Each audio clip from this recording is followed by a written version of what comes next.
Good morning, everyone! Today is September 22, 2024. It's Sunday and according sa aking orasan, it's 8:38 a.m. in the morning. So, walang pasok si Ace today. Kaya makapag-church kami. So, we just wanna share to you guys kung ano yung routine namin kapag Sunday bago kami mag-church. At walang pasok si Ace. So, usually, pag-gising, pinapadedi ko si Uno. And then after that, bababa kami dito sa sala. Si Ace, maglilinis na yan ang litter box ni Uno. Ay, ni Gray Gray. Ang litter box ni Gray Gray. Pagkatapos, papakainin si Gray. Tapos ako, ito naman ako, nagpe-prepare ako ng breakfast for us. Ang aming breakfast ay pritong itlog, tosino, at kanin. Ewan ko kung may time pa akong isang hopefully meron.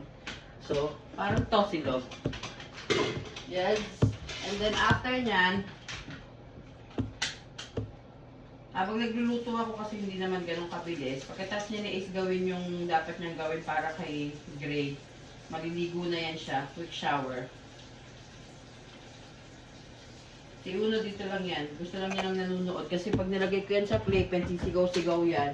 Eh dito, at least, nalilibang siya pag nakikita niyang may gumagalaw-galaw sa harapan niya.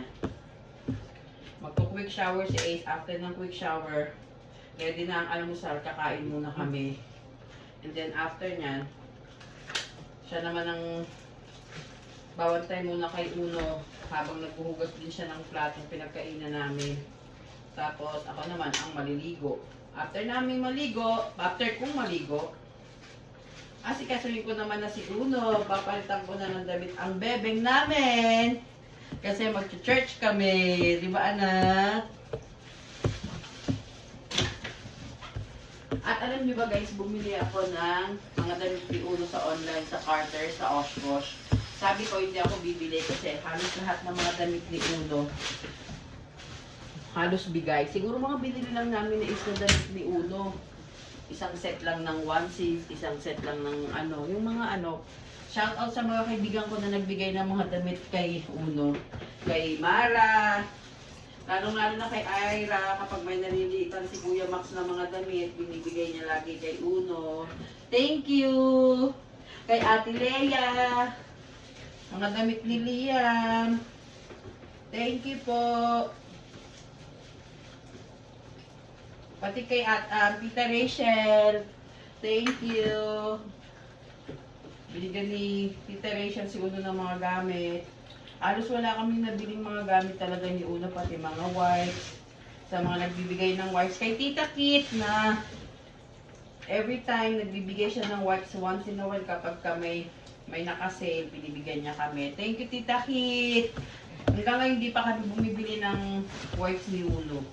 Yung mga damit, hindi naman kailangan pa ng bumili damit, pero binilhan ko si Uno. Nawili ako. Ang nabili ko yata ang total ng damit ni Uno sa online is 41. I-unbox ko ngayon para pakita ko sa inyo. Ang mura kasi, dating 20, tas nagiging, pag $20 sa Pilipinas, parang 800. Tapos pag nakasave, nagsa $4 na lang. So parang from 800, nagiging 160. Di ba ang laki ng difference? Pero hindi ko kinukuha yung kasyang damit na kay Uno ngayon. Ang kinuha ko, lahat pang 2 years old. Kasi yung mga damit ni Uno, ngayon 6 months lang siya, pero yung iba, pang 1 year old, nakakasya na sa kanya. So, sa Canada kasi, iba't iba yung season, di ba? May fall, winter, tapos may spring, tsaka summer. So, after ng winter, mas madaming magsisale na pang winter. So, tsaka pa lang kami bibili ng pang winter sakali ni Uno kung may kailangan siya. Pero, marami na rin siyang mga damit. Yung mga nagregalo nung baby shower. Madami siyang damit, kaya hindi na kailangan. Pero, syempre, bilang magulang, gusto mo rin maranasan ng anak yung magsuot ng mga bago, diba? Tsaka, sa sobrang kakuriputan ko, hindi talaga ako bibili hanggat hindi kailangan. At gusto ko rin i-train si Uno na, alam mo yun, kung hindi yung maging magastos, unahin yung dapat sa... Alam kong hindi pa niya naiintindihan, pero yun yung gusto kong exercise na matutunan niya sa paglaki. At ganoon din naman si Ace. Si Ace walang ano yan, Kahit bigyan mo lang siya ng $20.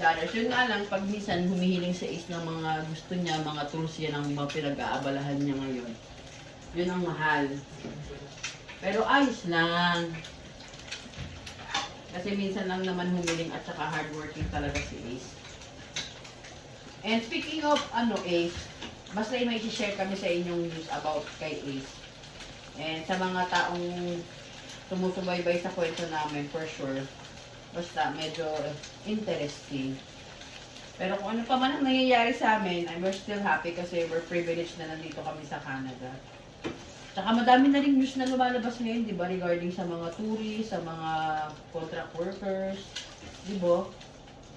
Pero yun sa ngayong Sunday. Pero after din namin mag-church ngayong Sunday, mag-church kami. Then after Sunday, parang family day namin yan. So may nakita akong bag na sa Costco nakasave. Dati siyang 50. Ngayon, nasa $30 lang.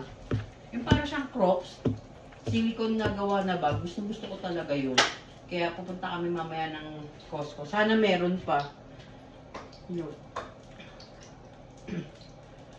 Tapos, bibili na rin kami ng printer kasi mag-aayos na si Ace ng papers na para makapag-apply siya ng citizenship tsaka ng passport din ni Uno. So, it's a busy day. But thankful kasi pag ganitong weekend, masaya ako kasi nandito si Ace. It's our family day. Thank you guys. We just wanna share to you guys kung ano ang aming routine every Sunday with Papa. Right, anak? Right? Thank you guys. And thank you for subscribing. And ngayon, from 16, naging 20 subscribers na kami. So, celebrate small wins. May nadagdag na 4 na subscribers. Tapos, from last time na ilan lang yung parang 50 yata yung pinakamadaming views. Ngayon nag-70 kami sa YouTube. Iyon. Thank you guys for watching and hope you guys enjoy this. And if you guys need something na halimbawa gusto niyo ng topic regarding sa ganito, just let us know. Comment. Kasi ina-assume ko na I'm manifesting na, we will be having lots of followers and hopefully we can earn some ding ding ding ding ding, right, diba anak? Thank you guys. You guys have a great Sunday. Sa Pilipinas, gabi na. So mamaya si Kabi, yung sister ko, tatawag yan ng mga 10 o'clock. 10:30 naman yung church. So pwede pa kami mag-update sa isa't isa at mag-chismisan. Thank you guys.